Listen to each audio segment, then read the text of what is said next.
Oh, she here? Oh, my God. Hi. I was just plugging your show. Hi. Thank you. Welcome. Hi. It's great to be here, guys. Could you, I don't know if you could see through the window from the outside. We were trying to stalk you to see what kind of car you pulled up in. Oh, yeah. I parked in the garage behind the building, so you didn't get a chance. smart. It was my mom's car. Oh, we It's thought an old that. Lexus, yeah. We thought that. Yeah, I'm staying with my parents while I'm here. Well, I wasn't sure if you were somebody that drove yourself or you had somebody drive you. Oh, no. And when I'm in town, I'll drive myself. I love driving. We didn't know how much since you California, how much you actually drive. Oh, right. You know? No, yeah, I live in New York now, and so I miss driving a lot. And so when I'm back here, I like to really get out there. I don't have a license right now. I kind of lost it on the street in New York. And Yeah. if you ever lose your driver's license, it's a pain to get one back. Because I just moved to New York and I had a California ID and I dropped it on the street in New York. All you have to do is put it in the post. You have to put it in any mailbox and they will send it back to me. But no one did that, so I have no license, and now I have to go, and I can't just get a new one reprinted in California when I'm there, because then you have to show proof that you live there, Yeah, and which you don't I have don't that. anymore, so I have to take the driving test again. It is the biggest hassle. Would There's you a wanna hear a true billion story? people in New York, It's and so- not one person. One person knew. could It's just, you know, it's sitting in someone's like desk at their office. Well, just, this is a true story. I was when I lived in New York City, I got mugged. oh man. Okay, I was like, by two guys tackled me into an alleyway. One guy held a knife to my throat, and he said, "Give me all your stuff." I said, "I will give you everything. Don't take my driver's license." Please, I said, when you "Please." steal my wallet, just take the money and then put the wallet with all my stuff somewhere where someone can I find said, it. "Please, you will take the $60 cash, take the crappy cell phone I Sure. had, whatever else. Just leave my driver's license." And I said, "I don't want to go to the DMV while I'm being mugged." Hilarious. that And is did they your- leave it? No, they took it. But silver lining. Yeah. 5 months later, knock on the door. Somebody had my driver's license and returned it to me. Wow. That speaks for humanity. it really does. I've been It waiting speaks for that. humanity. Turns out it was Henry Winkler. The product. Really cool. He is the nicest guy. He is. Wait a second. Were we just talking about that?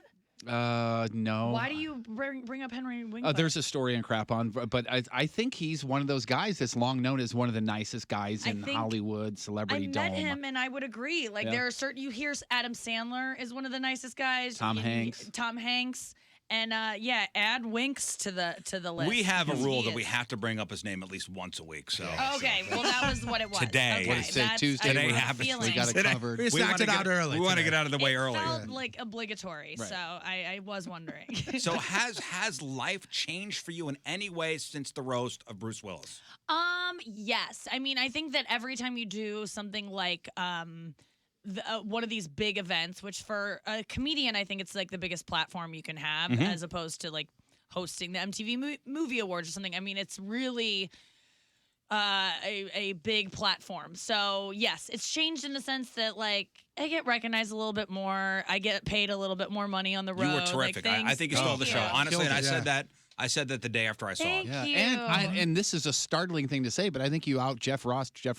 Oh, that is a huge compliment because I loved his set and I enjoy, and he's the best at it. And I look to him as someone that, you know, it's such a refined talent to be good at these roasts because literally there's nowhere to practice to be good at a roast. It's just the roast, and I practice my set around town. And I would take it to the comedy clubs, but you don't really get a sense of what it's going to be in the room in the moment. So the only way to get good at these things is to just do so many of them. And Jeff Ross has done so many, and Right. watching him, I'm just like, wow, I can't wait to be that good, He's the like master. masterful.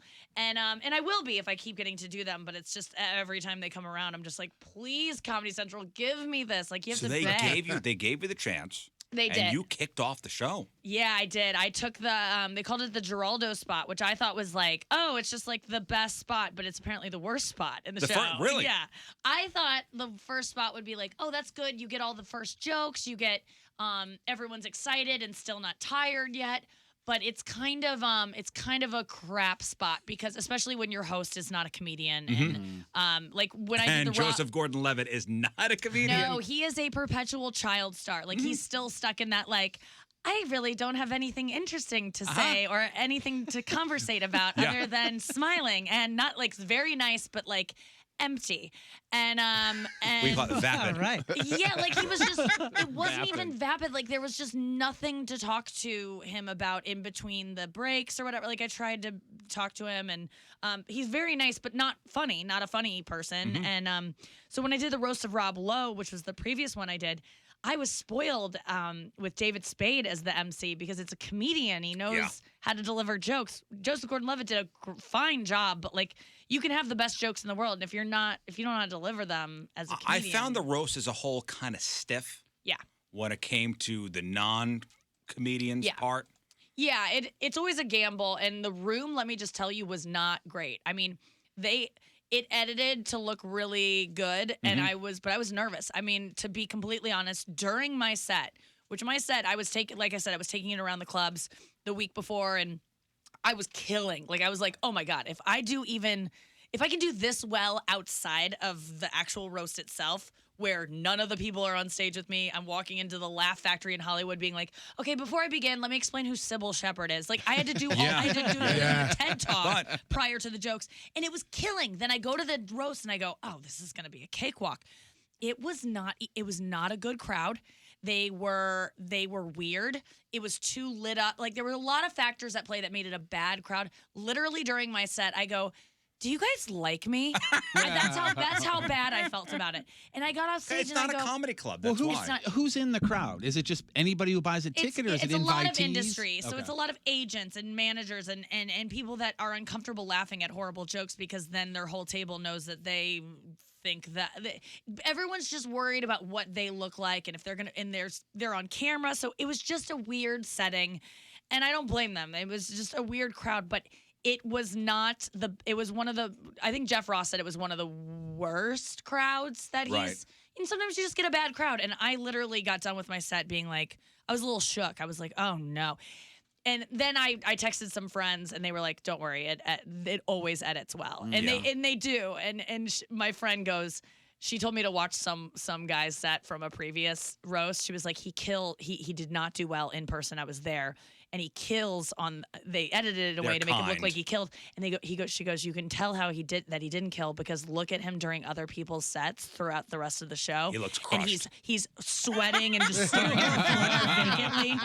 And so I knew that I had to just make it look like I took an edible after I got done with my set, and I just like enjoyed the show because I also had the feeling of there's nothing else I could have done to be better. Yeah. I worked so hard on that. It was the hardest I've ever worked in my life. It was miserable. It was like, I compare it to pregnancy where women go, I'll never do that again. And then they get unpregnant and they're like, well, maybe another baby. Like, you convince yourself it's not as bad but preparing for that roast is like the Olympics of comedy. Well, put on your headphones real quick. I want to play a little piece of it. This is you with myself.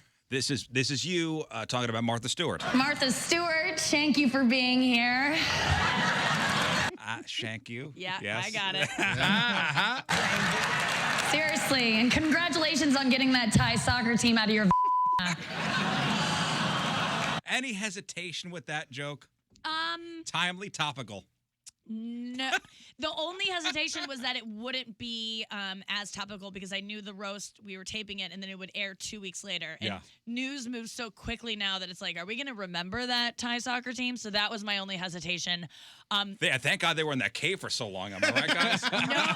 No hesitation on going hard on her, though. She was not that nice of a person backstage. I actually added a joke to my chunk of hers that wasn't planned because it was a joke that I had written but wasn't planning on doing, but she was so not pleasant that I was like, she needs to know that she's not. So I don't know if you have it, but I added a joke. Let me see what else we got here. and into your sweatshops. That's where they are now.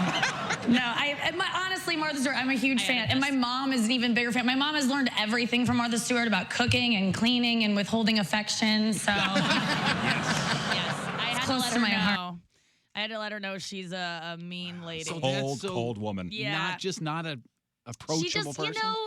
We're all in this together. We're all doing the roast. I just think there's like a certain camaraderie that should be had in between segments, like during commercial breaks. We're all kind of like schmoozing and talking. Everyone's nice.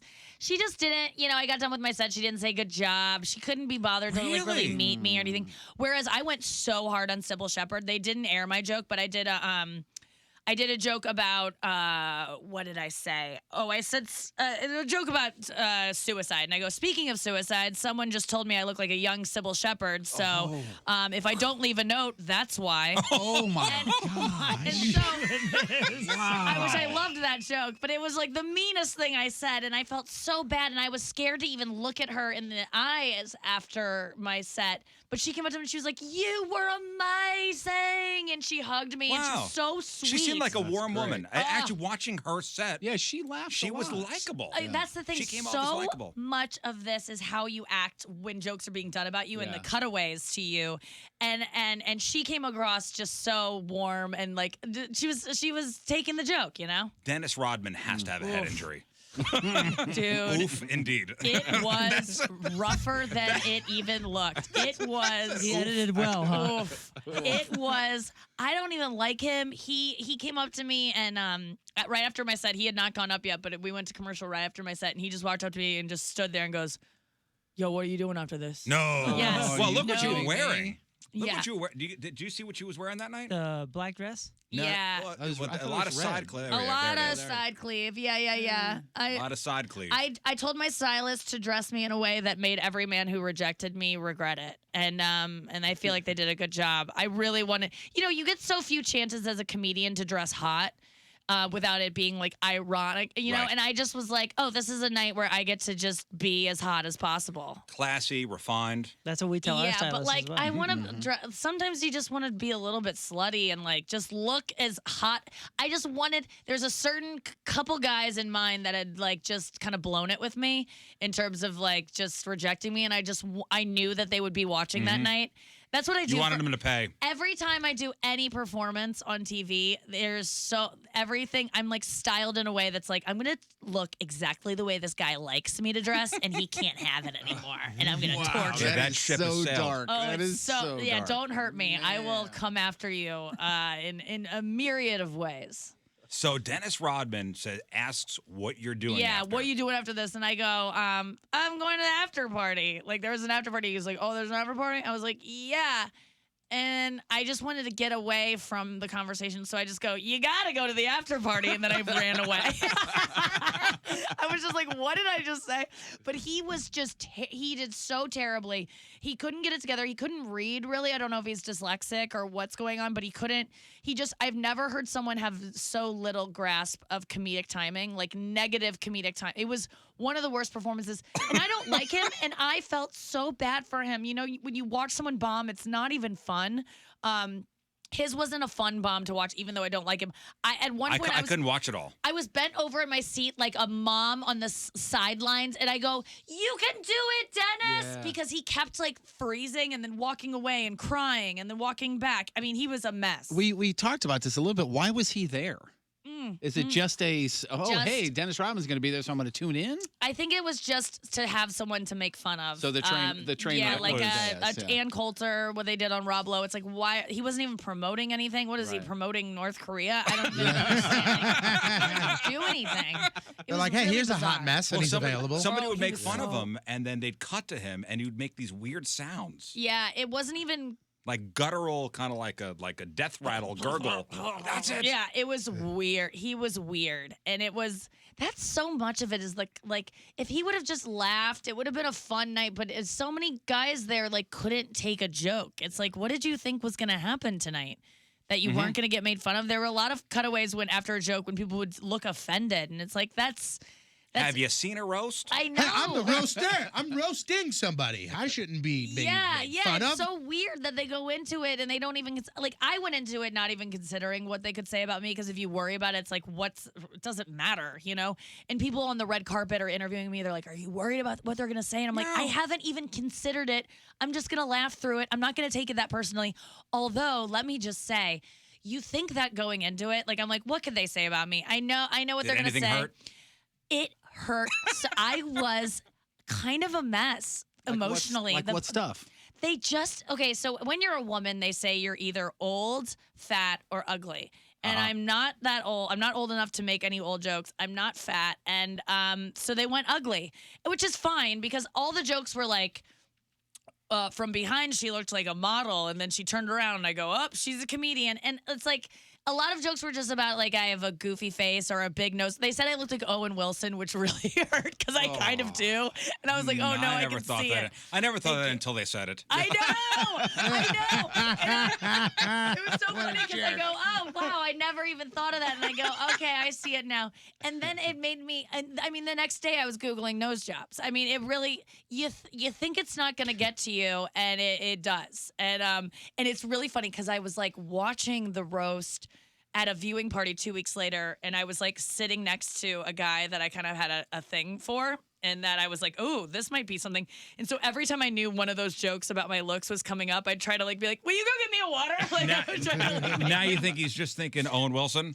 yes, because that's the thing. I was like, any guy that liked me, I was like, please don't watch the roast. I don't want to get it in your head that I like every time you look at me now, you're gonna see freaking Owen Wilson. Did they say anything's off limits?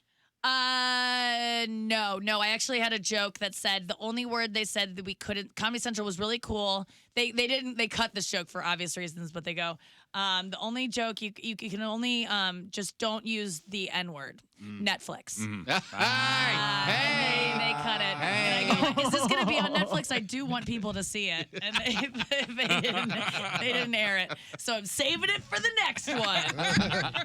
That's the joy of this, is that any joke you don't use, there's usually someone who it will fit for on the next roast. Is there a group of people that write for all of you guys? Do y'all write your own stuff? Is it kind of we all throw it in a hat, or what? You know, I wrote, I would say 80% of my jokes, but I paid thousands and thousands of dollars to my friends to write for me constantly. And that was part of why it was so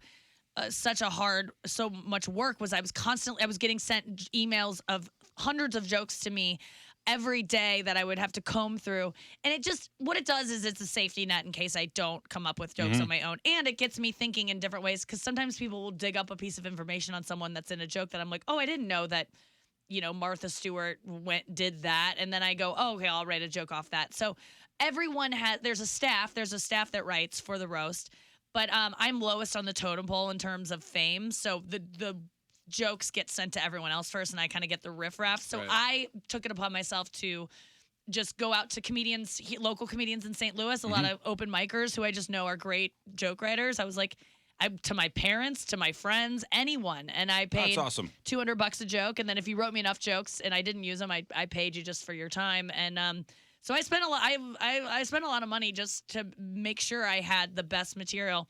And like Schumer wrote the Thai soccer team coming out of Virginia. Her joke? She just texted me. I've written jokes for her before, and she texted me. She loves writing jokes, so she was texting me constantly. And then she just was like, "You gotta say the Thai soccer team was in Martha Stewart's vagina." And so I was like, "That is so brilliant." It was a last minute ad, and thank God it was great. So yeah, so I had help from all sides, and everything was in play. Everything was in everything. I think. Yeah, I mean. Well, let me just say one thing that I bailed on, and I wish I wouldn't have.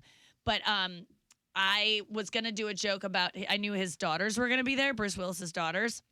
And so I was going to say that, like, Bruce, I don't really know a lot about you. I don't care about your movies. But I feel very connected to you because I think I look just off enough to be one of your daughters. Oh my God. Oh my goodness. Yeah, I was gonna say to them, I was gonna look at them and go, "We're almost hot, aren't we, girls? We're so close, but our dad's DNA won out in the end against our hot moms." Oh my God. Which I thought was gonna be a great joke because I throw myself into it, and I knew they were gonna look smoking hot that night, so I knew that they were gonna feel their best, but.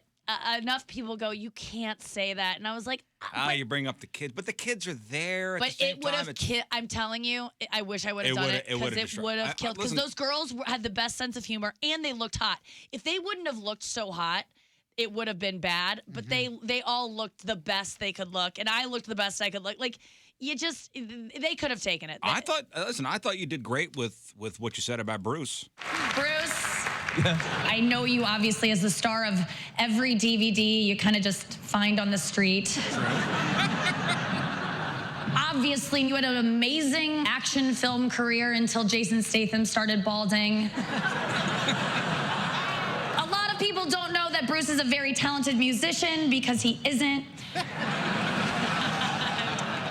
Bruce has also been very active perspective with the Make-A-Wish Foundation, which is where they make sick kids meet you, so dying doesn't seem so terrible. It's a public service. Yeah. It does. That's nice. So nice of him to do that. I got people so angry at me for that joke. Really? It's like, why, guys? Did you get like hate mail of any kind? Yeah, I get it all the time. Just like you can't joke.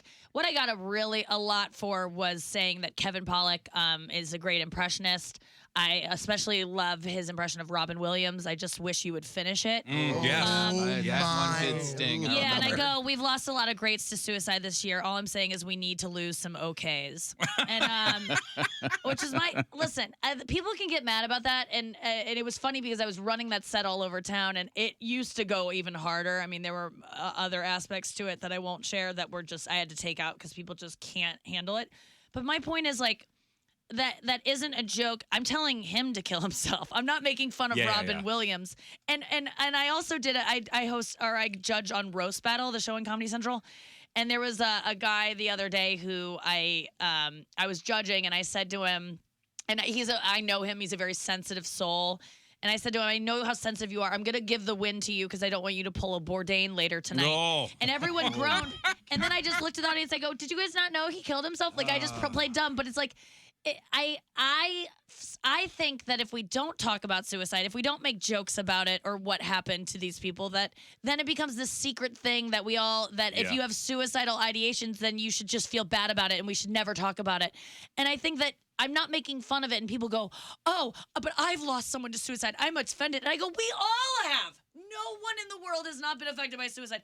The only way that I will not do that joke is if you've committed suicide and you're like, I'm offended by it. Like, but I'm sorry, you can't be offended on behalf of someone else, and especially on behalf of someone like Anthony Bourdain or Robin Williams, who would get the joke. I mean, I don't know them personally, but I'm guessing they would have found those jokes. I think they would. Anthony Bourdain was the good chance was the coolest guy ever. Yeah. Nothing was off limits to him. Literally, like nothing. So, I think that you have to. Like, there's some hard subjects that people shy away from, but I don't shy away from them. And it's not to be like. And that's the event to do it. Yes, and I'm not doing it to be like, oh, this is going to be so offensive. Everyone's going to groan. It's like, well, if we need to talk about these things because if we pretend that people don't die of cancer or die of suicide, or then we're living a lie. We're living under a rock. Mm-hmm. It's like that.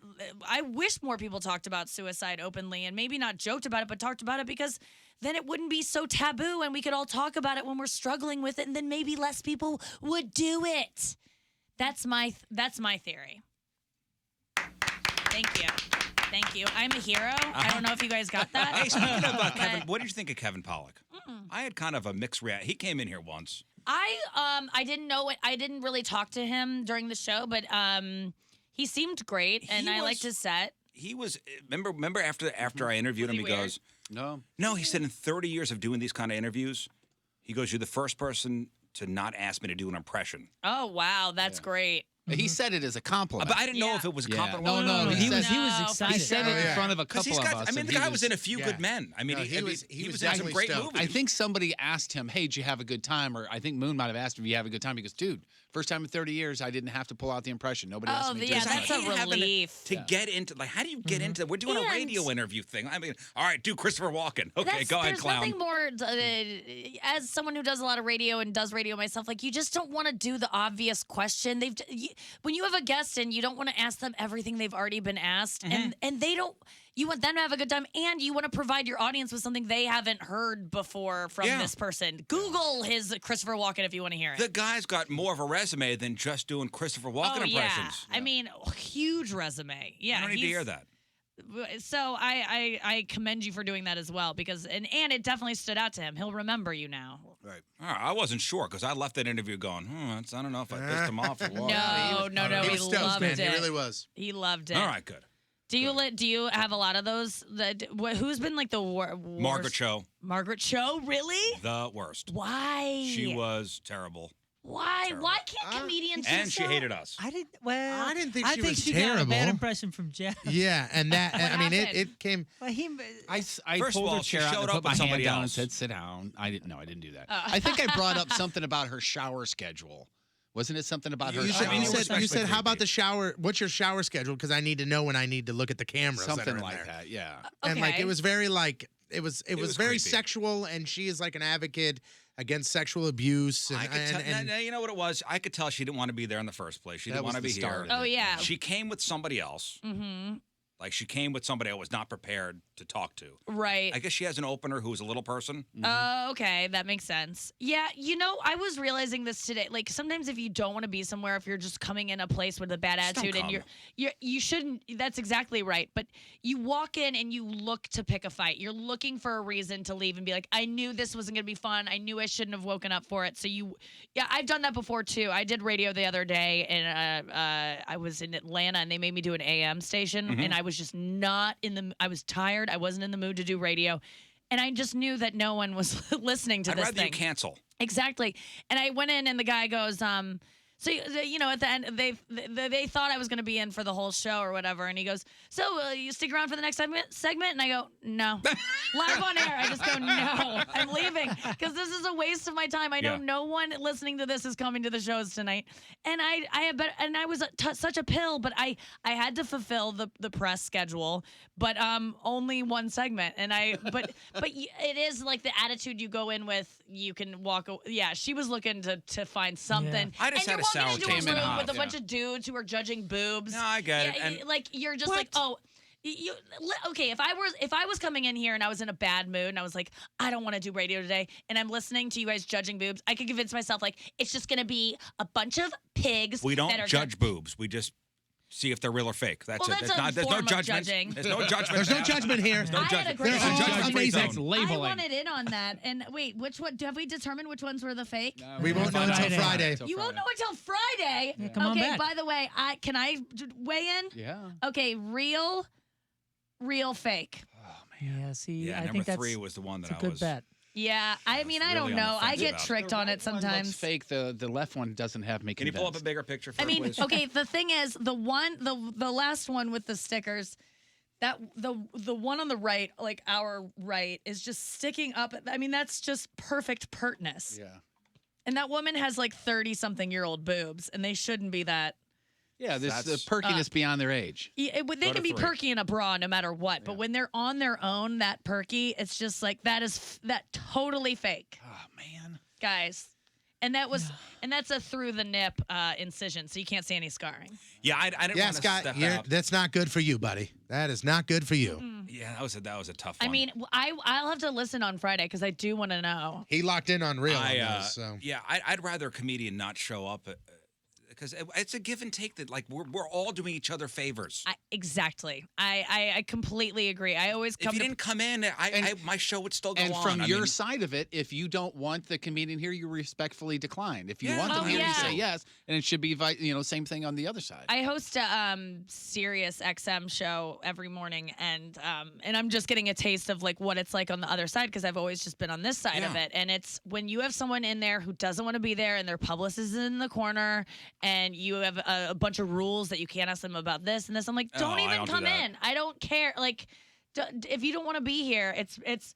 I was just on Kristen Cavallari's reality show because they filmed her when she came into my radio show, and I was like, oh, I wonder if they got any of the jokes I said or anything. And all they got me saying was like, you're so beautiful. And then it just cut. They just used me for like Gross. a glam Compliments. moment. Yeah. all right, Just made a promo out of you. Is all it was. let me plug your gigs Oh, tonight. yeah, tonight.